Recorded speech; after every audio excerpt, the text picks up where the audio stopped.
Pernahkah Anda berdiri di ambang sesuatu yang terasa mustahil? Mungkin itu adalah percakapan sulit yang terus Anda tunda, sebuah tujuan yang tampak terlalu besar untuk dikejar, atau kebiasaan baru yang Anda janji akan mulai tetapi tidak pernah terlaksana. Saat-saat ketika Anda tahu persis apa yang harus dilakukan, tetapi setiap bagian dari diri Anda ingin menghindar, itulah titik di mana kebanyakan orang berhenti. Lebih mudah untuk menggulir layar, mengalihkan perhatian, atau menunggu semacam ledakan motivasi ajaib. Tapi jauh di dalam hati, Anda tahu kebenarannya. Jika Anda selalu berhenti di sana, tidak ada yang akan berubah. Otak kita dirancang untuk menghindari hal-hal sulit. Ia mendambakan keamanan, kenyamanan, dan jalan yang paling mudah. Di dunia saat ini, kenyamanan ada di mana-mana. Hiburan instan, gangguan tak berujung, bahkan jalan pintas untuk menyelesaikan masalah yang sebenarnya perlu dihadapi. Tak heran kita cenderung menghindari apa yang sulit. Namun, setiap kali Anda memilih kenyamanan daripada usaha, Anda mengajarkan otak Anda bahwa kenyamanan adalah raja. Dan apa biayanya? Peluang, pertumbuhan, dan kesempatan untuk menjadi versi diri yang Anda impikan. Tapi, bagaimana jika Anda bisa mengubah itu? Bagaimana jika Anda bisa melatih pikiran Anda untuk melihat hal-hal sulit bukan sebagai hambatan, tetapi sebagai peluang untuk menerima ketidaknyamanan sebagai harga dari kemajuan? Hal ini tidak mudah dan tidak akan terjadi dalam semalam. Tapi itu mungkin, dan lebih dari itu perlu. Karena kehidupan yang Anda inginkan, pertumbuhan yang Anda cari, dan kekuatan yang Anda kagumi pada orang lain, semuanya ada di sisi lain, dari melakukan hal-hal sulit yang selama ini Anda hindari.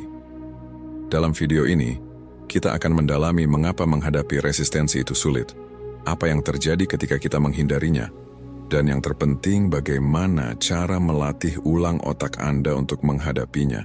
Ini bukan hanya soal kekuatan kehendak tetapi tentang menciptakan pola pikir yang bekerja untuk Anda, bukan melawan Anda. Ini tentang merebut kembali kemampuan Anda untuk bertindak, bahkan saat merasa tidak nyaman. Jika Anda pernah merasa terjebak, kewalahan, atau takut mengambil langkah pertama, video ini untuk Anda. Sebelum kita mulai, jangan lupa untuk subscribe dan nyalakan lonceng notifikasi, agar Anda tidak ketinggalan video inspiratif lainnya. Mari kita mulai. Beban menghindari hal sulit. Apa satu hal sulit yang selama ini Anda hindari? Dan mengapa? Mungkin itu percakapan sulit yang Anda takuti, latihan yang Anda janjikan pada diri sendiri akan mulai, atau proyek yang telah berdiam lama di daftar tugas Anda. Apapun itu, kemungkinan besar Anda telah menemukan setiap alasan untuk mengelak. Anda berkata pada diri sendiri, besok saja. Tetapi besok tak pernah terasa lebih mudah. Jauh di dalam hati, Anda tahu ini bukan soal kesibukan atau belum siap, melainkan tentang beban menghindari sesuatu, sebuah resistensi diam-diam yang menarik Anda menjauh dari hal-hal yang seharusnya Anda lakukan. Luangkan waktu sebentar untuk merenung, seberapa sering Anda menangkap diri Anda dalam pola ini. Sebagai contoh sederhana, Anda bertekad untuk lebih sering berolahraga. Anda menyiapkan pakaian olahraga dan berkata pada diri sendiri, hari ini adalah harinya. Tapi saat waktunya tiba, Anda menemukan alasan untuk menunda. Saya terlalu lelah, atau saya akan pergi setelah episode ini selesai. Sebelum Anda sadar, satu hari yang terlewat berubah menjadi berminggu-minggu tanpa tindakan. Ironisnya, menghindari ketidaknyamanan hanya membuatnya lebih sulit untuk memulai lagi di lain waktu. Kenyataannya, menghindari sesuatu terasa menyenangkan, setidaknya sesaat. Rasanya seperti napas lega singkat, bukan hari ini. Namun kelegaan itu sementara dan datang dengan biaya yang mahal. Setiap kali kita menghindari hal-hal sulit, kita memperkuat pesan kuat di pikiran kita. Ketidaknyamanan itu berbahaya, dan kita harus lari darinya. Ini bukan kesalahan Anda sepenuhnya. Otak manusia memang dirancang seperti ini. Selama berabad-abad, kelangsungan hidup kita bergantung pada menghindari rasa sakit dan menghemat energi. Tapi di dunia modern, di mana pertumbuhan seringkali membutuhkan ketidaknyamanan, naluri ini justru sering menjadi penghambat. Alih-alih melindungi kita, ia justru menahan kita. Dan inilah hal yang jarang dibicarakan, pertumbuhan. Jenis pertumbuhan yang membuat hidup lebih bermakna hanya terjadi ketika kita menghadapi ketidaknyamanan. Percakapan sulit yang Anda hindari bisa membawa pemahaman lebih dalam. Proyek yang terus Anda tunda bisa membuka peluang yang tak pernah Anda bayangkan. Namun, biaya dari menghindar selalu sama, stagnasi. Dan seiring waktu, stagnasi berubah menjadi penyesalan. Jika Anda lelah dengan siklus ini, ketahuilah satu hal, melewati resistensi adalah sebuah keterampilan, bukan bakat.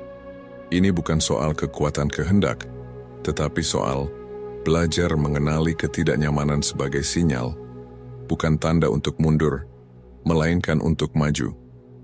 Hal-hal sulit yang Anda hindari bukanlah rintangan, mereka adalah undangan untuk bertumbuh. Mengapa hal-hal sulit terasa sulit? Mengapa sulit sekali memulai proyek itu, melakukan percakapan itu, atau konsisten pada kebiasaan yang Anda tahu dapat mengubah hidup Anda? Bukan karena Anda malas atau tidak mampu. Faktanya, otak Anda dirancang untuk menghindari hal-hal sulit. Ia dirancang untuk membuat Anda tetap aman, menghemat energi, dan mengejar kepuasan instan. Ini masuk akal untuk nenek moyang kita, ketika kelangsungan hidup bergantung pada menghemat kekuatan dan menghindari bahaya.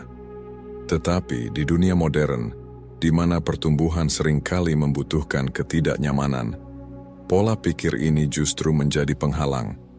Pada intinya, otak Anda menyukai jalur dengan hambatan paling sedikit. Setiap kali Anda menghindari sesuatu yang sulit, Anda merasakan sedikit kelegaan. Kelegaan itu adalah dopamin, zat kimia yang memberikan sensasi hadiah kecil karena tetap berada di zona nyaman. Dopamin itu sendiri tidak buruk. Ia membuat kita merasa senang ketika mencapai sesuatu atau menikmati aktivitas favorit. Tetapi dalam kehidupan modern, dopamin tersedia dalam bentuk yang murah. Media sosial, permainan video, serial yang mudah diakses, bahkan camilan tak berujung. Semua itu menawarkan kepuasan instan tanpa usaha besar. Mengapa bekerja keras pada tugas yang menantang jika Anda bisa menggulir ponsel dan merasa puas dengan cepat? Tapi inilah masalahnya. Dopamin instan memiliki harga. Ia membuat otak Anda berpikir bahwa Anda telah mencapai sesuatu, bahkan ketika Anda tidak bergerak sama sekali. Sementara itu, tugas-tugas yang benar-benar dapat mengubah hidup Anda, menulis buku, membangun kebiasaan sehat, atau belajar keterampilan baru, memerlukan usaha yang berkelanjutan tanpa imbalan langsung. Otak Anda menafsirkan hal-hal ini sebagai ancaman karena terasa sulit dan tidak pasti, sehingga mendorong Anda untuk memilih opsi yang lebih mudah. Bayangkan otak Anda seperti otot. Ketika Anda terus-menerus memilih jalur yang mudah, Anda melemahkan kemampuannya untuk menangani usaha dan ketidaknyamanan. Sama seperti melewatkan gym setiap hari selama bertahun-tahun, Anda kehilangan kekuatan seiring waktu. Tetapi ketika Anda konsisten memilih untuk melewati tugas-tugas sulit, bahkan dalam skala kecil, Anda melatih otak Anda untuk menerima ketidaknyamanan dan menjadi lebih kuat. Marcus Aurelius, filsuf Stoik sekaligus kaisar Romawi, memahami ini dengan baik. Ia percaya bahwa hambatan bukanlah penghalang, tetapi peluang untuk membangun kekuatan. Apa yang menghalangi jalan akan menjadi jalan, tulisnya. Gangguan modern membuat pola pikir ini semakin sulit untuk diadopsi. Algoritma media sosial dirancang untuk membuat Anda terus menggulir. Aplikasi mempermudah segala sesuatu hanya dengan satu ketukan. Hiburan tidak ada habisnya, dan kepuasan instan selalu dalam jangkauan. Gangguan ini bukan hanya nyaman, tetapi juga adiktif. Dan semakin kita bergantung pada mereka, semakin kita kehilangan kemampuan untuk menghadapi ketidaknyamanan secara langsung. Bagaimana melatih otak untuk menghadapi ketidaknyamanan? Jika menghindari hal-hal sulit terasa begitu mudah, itu karena memang begitu. Selama ini otak Anda telah belajar untuk menjauh dari ketidaknyamanan. Ini bukan kesalahan pribadi Anda. Ini adalah mekanisme bertahan hidup yang mendalam. Tetapi, seperti kebiasaan lain, pola ini bisa diubah. Kuncinya adalah melatih ulang otak Anda untuk melihat ketidaknyamanan sebagai sesuatu yang berharga, bukan sesuatu yang harus dihindari. Ini adalah proses yang menantang, tetapi juga sangat transformatif. Bayangkan Anda berdiri di dasar sebuah gunung. Puncaknya adalah tujuan Anda, proyek yang selesai, tubuh yang lebih sehat, hubungan yang lebih kuat, atau keterampilan yang selalu ingin Anda kuasai. Tapi, dari tempat Anda berdiri, puncak itu terlihat sangat jauh. Anda tidak bisa mencapainya dalam satu lompatan. Satu-satunya cara untuk sampai ke atas adalah dengan mengambil langkah-langkah kecil, satu demi satu. Melatih ulang otak Anda bekerja dengan cara yang sama. Ini bukan tentang perubahan besar secara tiba-tiba. Ini tentang berkomitmen untuk mendaki, bahkan ketika langkah-langkahnya terasa lambat dan penuh ketidakpastian. Langkah 1. Identifikasi hal yang Anda hindari. Langkah pertama adalah menghadapi apa yang selama ini Anda hindari. Apakah itu percakapan yang terus Anda tunda? Tugas yang selalu Anda abaikan? Kebiasaan yang ingin Anda bangun tetapi tidak pernah mulai? Tuliskan. Jujurlah pada diri sendiri. Terkadang, bagian tersulit adalah mengakui apa yang selama ini kita coba lari darinya. Untuk membuat langkah ini lebih mudah, bayangkan Anda melihat hidup Anda dari luar. Apa yang mungkin dikatakan teman bijak atau mentor tentang apa yang sedang Anda hindari? Kadang-kadang, kita terlalu dekat dengan masalah kita sendiri untuk melihatnya dengan jelas. Sedikit perspektif dari luar bisa membuat perbedaan besar. Langkah ini bukan tentang menghakimi diri sendiri. Ini tentang memahami di mana Anda perlu memulai. Langkah 2. Kecilkan skala tugas. Salah satu alasan terbesar kita menghindari hal-hal sulit adalah karena mereka terasa terlalu besar, terlalu luar biasa. Solusinya, pecahkan menjadi bagian-bagian kecil yang dapat dikelola. Misalnya, jika Anda menghindari memulai rutinitas kebugaran, jangan fokus pada transformasi besar tubuh Anda atau komitmen selama 1 tahun. Mulailah dengan hanya 15 menit gerakan hari ini. Itu saja, hanya 15 menit. Ketika tugas terasa lebih kecil, otak Anda cenderung tidak menolaknya. Pendekatan ini dapat diterapkan pada apa saja. Menulis laporan, mulailah dengan 1 paragraf. Membersihkan rumah, fokuslah pada 1 sudut ruangan. Melakukan percakapan sulit, rencanakan dulu apa yang ingin Anda katakan. Setiap langkah kecil memecahkan gunung menjadi potongan-potongan yang dapat ditangani, membawa puncak lebih dekat. Langkah 3. Rayakan setiap kemajuan. Salah satu cara paling kuat untuk melatih ulang otak Anda adalah dengan menghargai usaha, bukan hanya hasil. Ketika Anda merayakan kemenangan kecil, Anda mengatur ulang sistem penghargaan otak Anda. Alih-alih mendambakan kepuasan instan dari gangguan, otak Anda mulai mengasosiasikan usaha dengan rasa pencapaian. Sebagai contoh, jika Anda meluangkan 15 menit untuk bekerja pada sesuatu yang Anda hindari, akui itu. Katakan pada diri sendiri, saya sudah memulai, dan itu penting. Jika Anda menyelesaikan langkah pertama dari proyek besar, beri diri Anda waktu untuk merasa bangga. Perayaan kecil ini mungkin terasa sepele, tetapi sebenarnya tidak. Mereka memperkuat kebiasaan untuk berusaha dan menciptakan momentum untuk langkah berikutnya. Langkah 4. Terima ketidaksempurnaan. Mari kita jujur, tidak ada yang mudah dalam menghadapi ketidaknyamanan. Proses ini seringkali berantakan, tidak terduga, dan penuh frustrasi. Akan ada hari-hari di mana Anda merasa terjebak ketika kemajuan terasa lambat, atau ketika Anda bertanya-tanya apakah ini semua sepadan. Namun, inilah kebenarannya. Semuanya sepadan. Saat-saat sulit itulah tempat transformasi sejati terjadi. Kemajuan tidak perlu sempurna untuk menjadi bermakna. Bahkan, jika Anda tergelincir atau harus memulai kembali, Anda tetap bergerak maju. Ini seperti mendaki gunung dalam cuaca buruk. Anda mungkin terpeleset atau mengambil jalan yang salah, tetapi setiap langkah ke atas membawa Anda lebih dekat ke puncak. Dan ketika akhirnya Anda melihat ke belakang, Anda akan menyadari seberapa jauh Anda telah berjalan. Kekuatan resiliensi. Pertumbuhan tidak datang dari zona nyaman. Pertumbuhan terjadi ketika Anda menghadapi resistensi.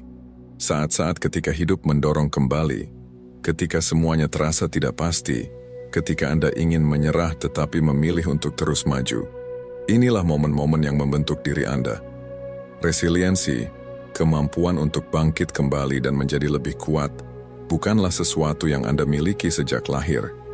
Ini adalah sesuatu yang Anda bangun, dan hal-hal sulit adalah beban yang Anda angkat untuk menguatkannya. Bayangkan seseorang yang tidak pernah melatih otot fisiknya. Otot mereka melemah, stamina mereka berkurang, dan bahkan tugas-tugas kecil seperti naik tangga menjadi sulit.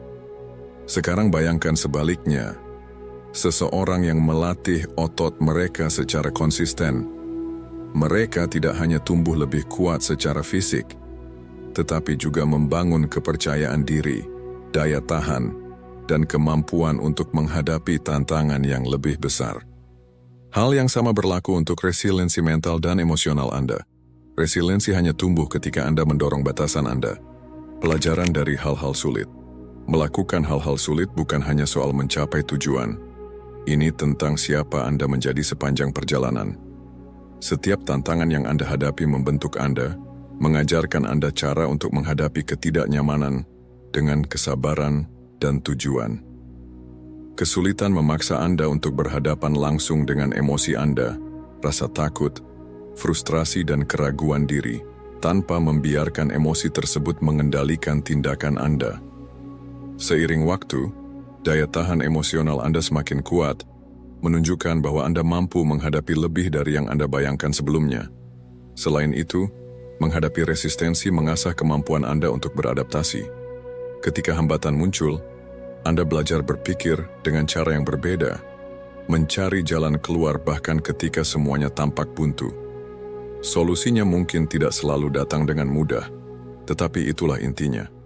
Setiap kali Anda memilih untuk menghadapi sesuatu yang sulit alih-alih menghindarinya, Anda mengajarkan diri Anda bahwa tantangan bukanlah dinding penghalang, melainkan batu loncatan.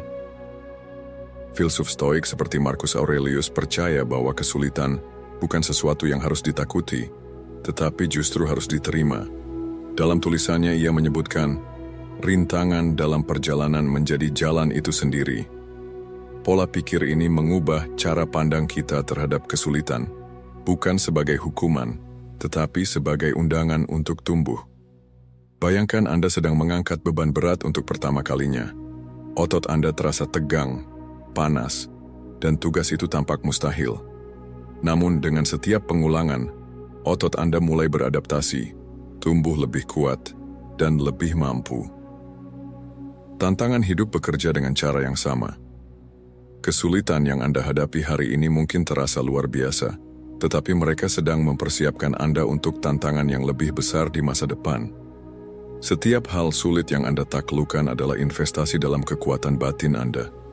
Resiliensi tidak berarti mencari penderitaan atau mendorong diri Anda hingga ke batas yang berbahaya. Ini tentang menerima kenyataan bahwa ketidaknyamanan adalah bagian tak terpisahkan dari pertumbuhan. Hal sulit yang ada di depan Anda mungkin tidak menjadi lebih mudah, tetapi Anda akan menjadi lebih kuat. Bagi Anda yang telah mengikuti hingga saat ini, silahkan komentar filosofi hidup Stoik. Agar saya tahu Anda telah menonton video ini hingga akhir, Dan saya juga akan meninggalkan beberapa konten yang mungkin Anda sukai. Sampai jumpa.